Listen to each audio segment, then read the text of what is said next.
নমস্কার। আজকে মাসিক রাশিফলটাই আলোচনা করব আপনাদের কাছে। মাসিক রাশিফল এপ্রিল মাস তো পড়ে গেছে, কোন মাসের রাশিফল? হ্যাঁ, যেটা আপনারা নিয়মিত আমার এই প্রোগ্রাম দেখে দেখে অভ্যস্ত হয়ে গেছেন, এই মাসের 10 তারিখ থেকে পরের মাসের 10 তারিখ পর্যন্ত প্রত্যেকে অধীর আগ্রহে এই প্রোগ্রামটা শোনার জন্য বসে থাকেন, কেন আপনারা আগাম পরের 10টা দিন জানতে পারেন।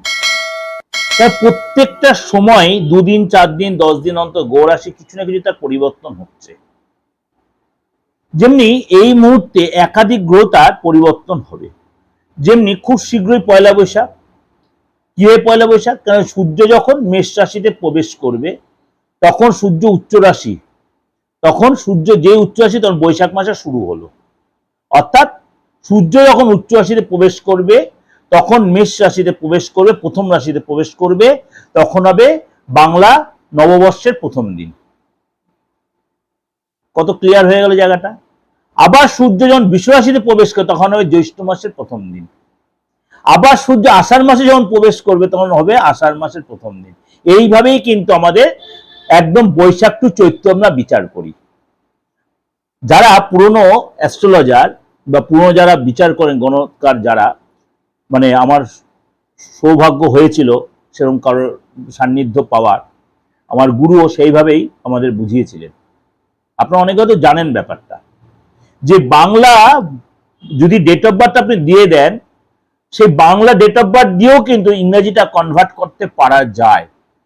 এটাও কিন্তু একটা সিস্টেম, অ্যাস্ট্রোলজির এই একটা পার্ট। সবসময় ইংলিশ ডেট অফ বার্থ থাকলে আপনি ল্যাপটপে ফেললেন, বেরিয়ে চলে, এটা তো আপনার কোনো আর নিজের মেরিট খাটিয়ে কিছু করলেন না।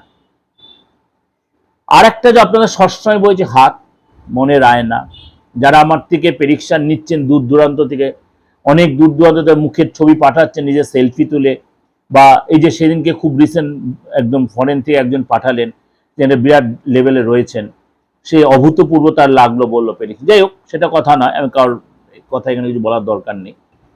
আর একটাই কথা, অনেকেই বলছেন যে দাদা রেকটিফিকেশনের জন্য কি করব, মাঙ্গলিকটা কাটানোর জন্য কি করবো, কালসর্পদোষটা কাটানোর জন্য কি করব, দাদা বিয়েটা হতে হতে আটকে যাচ্ছে, কেউ কি বাধা সৃষ্টি করে রেখেছে? হ্যাঁ, হতে পারে।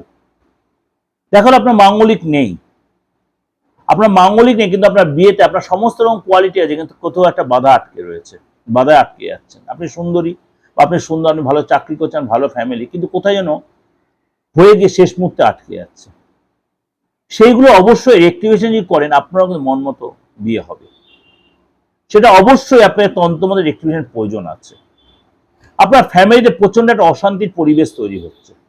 কেন হচ্ছে? এতদিন তো বেশ ভালোই ছিল, সবার সাথে সুসম্পর্ক ছিল, হঠাৎ আপনার ফ্যামিলিতে কোনো অকস্মাৎ কোনো দুর্ঘটনা ঘটে গেল। কেন হলো? ভাই ভাই অশান্তি, ভাই বোনে কোনো সম্পত্তি নিয়ে দীর্ঘদিন আইনি ঝামেলায় জর্জরিত হয়ে আছে। দেখালো তার জন্য কোনো ভাই বা বোন কোনো একটা ক্ষতি করে দিল কারোর অপোজিটে। এইগুলো কিন্তু অবশ্যই আটকানোটা প্রয়োজন, বা হয় আলবাত হয়। ক্ষতি মানুষকে কিভাবে করে তন্ত্রেতে, সেটা যারা তন্ত্র নিয়ে কাজ করে তারা প্রত্যেকে জানেন, কিন্তু তার প্রোটেকশনও আছে।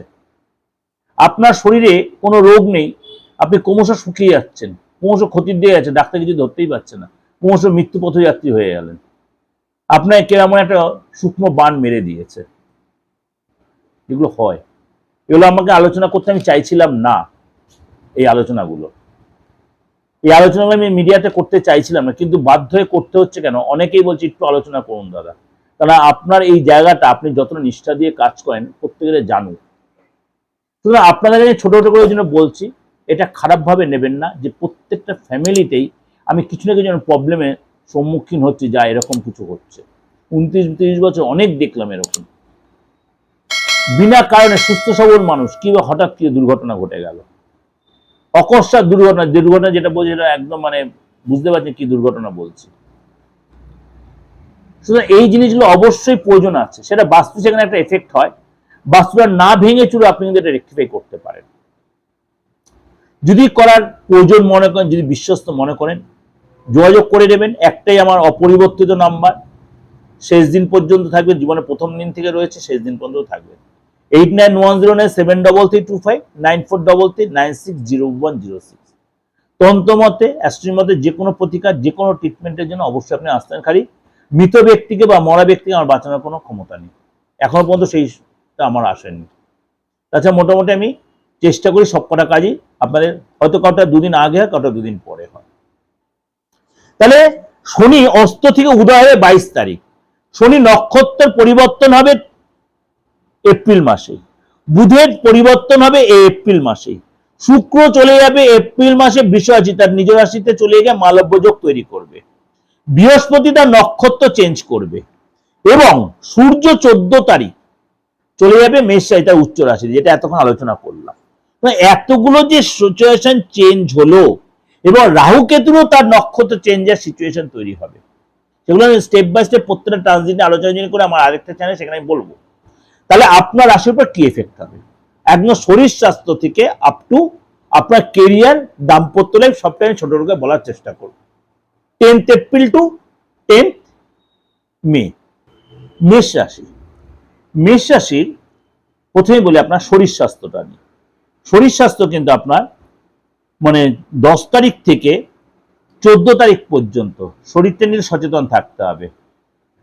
আপনি যদি মহিলা হন, পিরিয়ডসে একটু প্রবলেম হতে পারে, গাইনো কোনো প্রবলেম হতে পারে। 14 তারিখের পর থেকে আপনার মনে করুন 14 তারিখ গলার প্রবলেম, ইনফেকশন, ঠান্ডা লাগা, চোখের প্রবলেম, এগুলো হতে পারে, কিন্তু আস্তে আস্তে ঠিক হয়ে যাবে।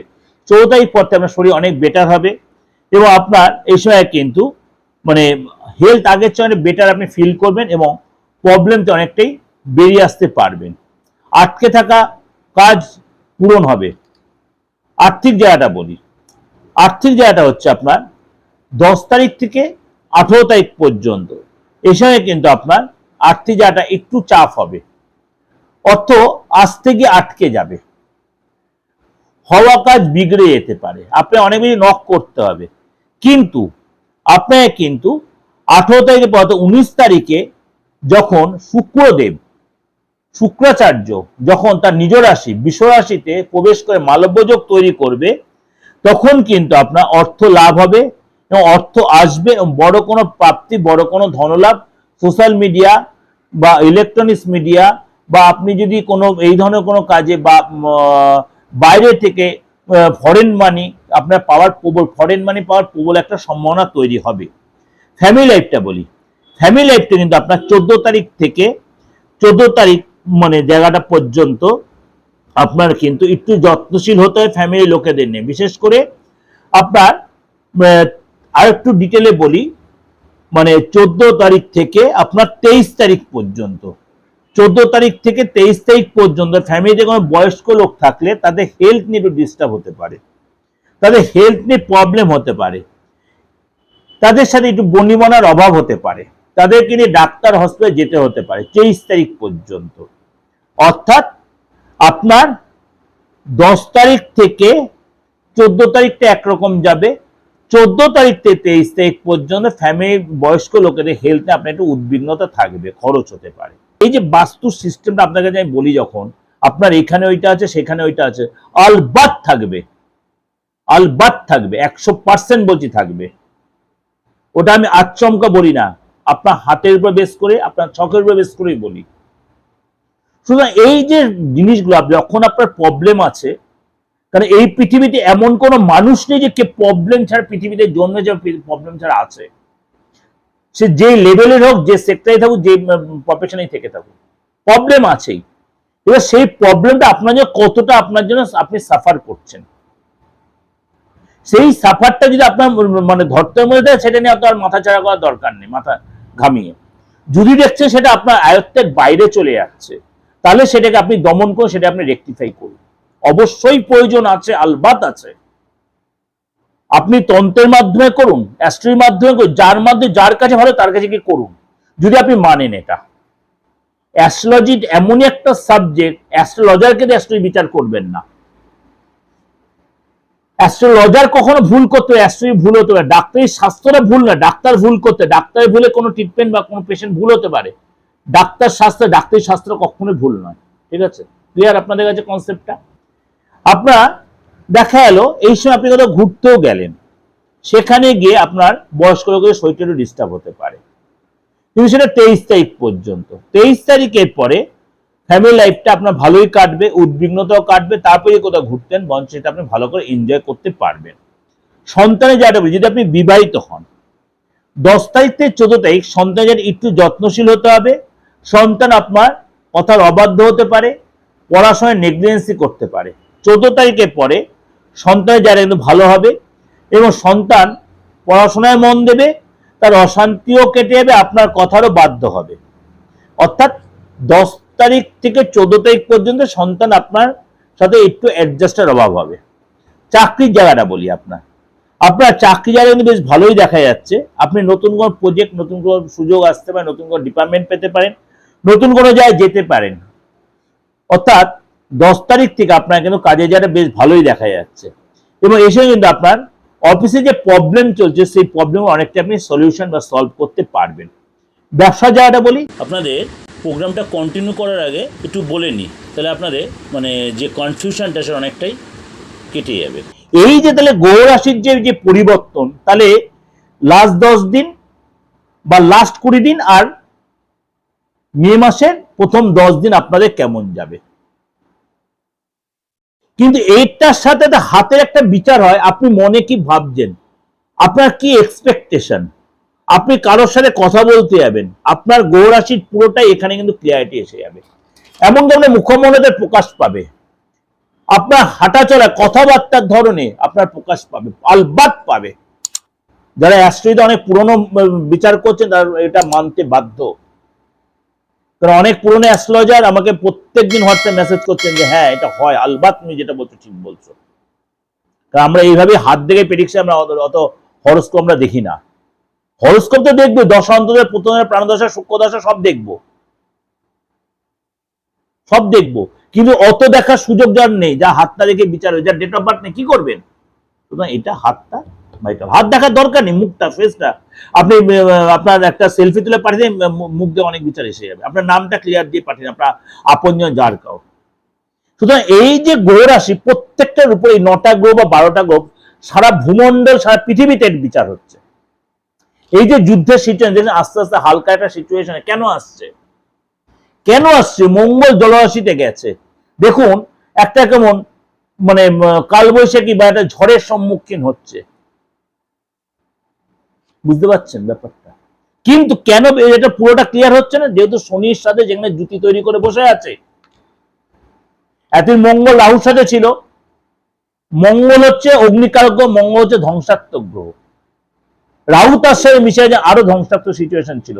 যখন রাহুতে মঙ্গল সরে গেল, আস্তে আস্তে জিনিসটা স্তীমিত হবে, ধরবে। এবার সূর্য যখন মেষ রাশিতে যাবে, মানে সূর্য উপরে বেশ করে যেসব কান্ট্রিগুলো আমি বলা তো আপনারা নিশ্চয়ই কিছুটা বুঝতে পারছেন, সেই সব কান্ট্রিগুলোর একটু মানে তার তেজ বাড়বে। আবার শনি ডিপেন্ডেন্ট যে কান্ট্রিগুলো, তারা আস্তে আস্তে নমন হবে, কিন্তু তারা বুঝদার হবে। যখন শনি অস্ত থেকে উদয় হবে, কবে হবে? 22 এপ্রিল। তাহলে ভাড়া পৃথিবীতে প্রত্যেকটা কান্ট্রি একটা আলাদা আলাদা গ্রহ রাশি আছে, প্রত্যেকটা কান্ট্রি। আমাদের ভারতবর্ষেরও আছে, আমাদের পশ্চিমবঙ্গেরও আছে, আমাদের কলকাতারও আছে, আমাদের দিল্লির আছে, মুম্বাই আছে, মহারাষ্ট্র আছে, সবার আলাদা আলাদা একটা গ্রহ রাশি আছে, আলবাত আছে। এবং আমেরিকার আছে। এই যে আপনার যুদ্ধ হচ্ছে যে আপনাদের পশ্চিম এশিয়ার দেশগুলো, প্রত্যেক আলাদা আছে। পশ্চিম এশিয়া কিছুটা শনি রিলেটেড, বলেই ফেললাম। তো এই যে বিচারগুলো আগে জানতে হবে, তারপর তো আপনি প্রেডিকশন দেবেন। কেন ভূমিকম্প হবে, কেন এত ঝড় বৃষ্টি হবে, কেন এত আপনার কালবৈশাখী হবে, কেন হচ্ছে? মঙ্গল জলরাশিতে বসে আছে, মঙ্গল শনির সাথে বসে আছে, হতে হতে কাজে বাধা আসবে, ডিভিশন হতে হতে বাধা পড়ে যাবে, এগুলো হবে। লোকের মধ্যে একটা মানে কি বলবো, অস্বস্তিকর পরিবেশ হবে, এগুলো হবে। এখন আপনি বলুন দাদা এগুলো আপনি বিচার করার আগে এত কথা বলছে, এগুলো না বুঝে আমি বুঝবেন, আপনি তো রাশিলগ্ন শুনবেনই, কিন্তু এইটা শুনে রাখুন। কেন এখন এই যে আমাদের পশ্চিমবঙ্গে ভোটের পরিবেশ চলছে, সেটাও একটা প্রেডিকশন আমি দেবো। কে জিতবে কে হারবে সেই প্রেডিকশন দেবো না, কিন্তু ওই কন্ট্রাডিকশন কোনো প্রেডিকশন আমি দেবো না। কি দেব, যে সিচুয়েশনটা কিরকম থাকবে সেটা দেব। আপনি যদি আমার মঙ্গলের ট্রানজিট প্রোগ্রামটা শোনেন, আপনারা দেখবেন আমি সেখানে বলেছেন যুদ্ধে যেটা কিছুটা আস্তে আস্তে স্তীমিত হবে, পুরো স্তীমিত হয়নি কিন্তু হচ্ছে, তো একটা আন্ডারস্ট্যান্ডের জায়গা আসতে চাইছে, তো সুতরাং এটা হবে, এটা হবে, দেখবেন। কেন এই যে মানে গ্রহ ডিগ্রিগত বিচারগুলোর বিশাল ভাইটাল বিচার। 10 তারিখ থেকে 14 তারিখ ব্যবসায়ীরা একটু আপনাকে যত্নশীল হতে হবে, চোখ কান খুলে চলতে হবে, ট্রানজাকশনের ব্যাপারে বিশেষ করে অনলাইন ট্রানজাকশনের ব্যাপারে সতর্ক থাকবেন। এবং এই সময় কিন্তু আপনার গভর্নমেন্ট থেকে কোনো চাপ আসতে পারে, কোনো রিপোর্ট নোটিশ আসতে পারে, কোনো রিপোর্ট চাইতে হতে পারে, কোনো ট্যাক্সের কোনো বিল চাইতে পারে, এগুলো কিন্তু চাপ আসতে পারে। কিন্তু আপনার এখানে মাথা ঠান্ডায় ম্যাচ করে 15 তারিখে যখন সূর্যদেব আপনার রাশিতে প্রবেশ করবে, তখন কিন্তু মানে 15 তারিখে তখন কিন্তু আপনার জায়গাটা আস্তে আপনার ফেভারে আসবে, কনফিডেন্ট বাড়বে এবং আপনার কিন্তু কাজে যা অনেক বেশি লাভবান আপনি হতে পারবেন, সেলও ভালো হবে। দাম্পত্য লাইফটা বলি, দাম্পত্য লাইফটা কিন্তু আপনাকে মানে 10 তারিখের পর থেকে দাম্পত্য লাইফটা আস্তে আস্তে আপনার ভালো হবে। আপনার পার্টনার যদি কোনো কর্মের সাথে জড়িত, বিশেষ করে সেই কোনো মহিলা কোনো পার্টনার যদি কোনো কর্মের সাথে ব্যবসার সাথে জড়িত থাকে, সে কিন্তু সাকসেস পাবে। পার্টনার সাথে যে অভাব, যে একটা মানে বন্ডিং এর অভাব চলছিল, সেটা ঠিক হয়ে যাবে। অর্থাৎ আমি বলি কেন এই যে গৌরাশির চেঞ্জিং গুলো আপনাকে বলছি, এইগুলো কিন্তু আপনাদের জন্য খুবই ভাইটাল। তো প্রত্যেকটা গৌরাশি এই যে 10 তারিখের পর থেকে চেঞ্জ হয়, 10 তারিখে বুধ আর মীন রাশিতে প্রবেশ করছে, 14 তারিখে সূর্য তার মেষ রাশিতে প্রবেশ করছে। সুতরাং এইটা কিন্তু আপনার জন্য ইজ এ ভাইটাল। তো গৌরাশি ছাড়া আমাদের এক সুতো আমরা এগোতে পারবো না, এক ফোটেও আমরা কিছু ভাবতে পারবো না। লাইফস্টাইল বলুন, ফ্যামিলি স্টাইল লাইফ বলুন, আর আপনার সমাজ জীবনের কথাই বলুন, আর লোক দেশে যাই বলুন, সব ক্ষেত্রে কিন্তু আমাদের এই গ্রহ রাশির উপর বেস করতে হবে, প্রত্যেকটা গ্রহ রাশির উপর ডিপেন্ড করতে হবে, শুধু আপনিও তার অন্যথা নয়। তাহলে এই যে 10 তারিখের পর থেকে আপনার 10 তারিখ থেকে সময়টা ফেভারে আসতে, দাম্পত্য লাইফে যে ডিস্টারবেন্সটা ছিল ঠিক হবে। আপনি কোনো নতুন শহরে ঘুরতে গেলেন, নতুন কোনো চাকরির সুযোগ হলো আপনার পার্টনারের, উভয়ের মধ্যে একটা বন্ডিং ভালো হলো এবং আপনাদের পার্টনার যে অফিসে যে প্রবলেম যে সেটা অনেকটা সলভ হয়ে যাবে। এটা আপনাদের একটা ওভারঅল একটা প্রেজেন্টেশন আমি দিলাম, অবশ্যই আপনাদের ভালো লাগবে, অবশ্যই ভালো লাগবে। কি কারণে ভালো লাগবে? যেহেতু একটা মাসের শেষটা একটা মাসের শুরুটা দিলাম। সবাইকে শেয়ার করুন, আপনার যত পরিচিত আছে, কেন আমার এই মানে যুক্তিসঙ্গত প্রোগ্রাম আপনাদের পৌঁছে যা, যোগাযোগ করে নেবেন। একটাই আমার অপরিবর্তিত নাম্বার, শেষ দিন পর্যন্ত থাকবে, জীবনের প্রথম দিন থেকে রয়েছে, শেষ দিন পর্যন্ত থাকবে। 8910973325 9433960106। তন্ত্রমতে, অ্যাস্ট্রোলজি মতে যে কোনো প্রতিকার, যে কোনো ট্রিটমেন্টের জন্য অবশ্যই আপনি আসতেন। খালি মৃত ব্যক্তিকে বা মরা ব্যক্তিকে আমার বাঁচানোর কোনো ক্ষমতা নেই, এখনো পর্যন্ত সেইটা আমার আসেনি। তাছাড়া মোটামুটি আমি চেষ্টা করি সবকটা কাজই আপনাদের, হয়তো কাউটা 2 দিন আগে হয়, কাউটা 2 দিন পরে হয়। যাই হোক, ভালো থাকবেন, নমস্কার। ভগবান আপনাদের মঙ্গল করুন, ঈশ্বর আপনাদের মঙ্গল, আল্লাহ আপনাদের মঙ্গল, জেসাস আপনাদের মঙ্গল, সব ধর্মের লোকেদের জন্য বলছি, সবার ভালো হোক।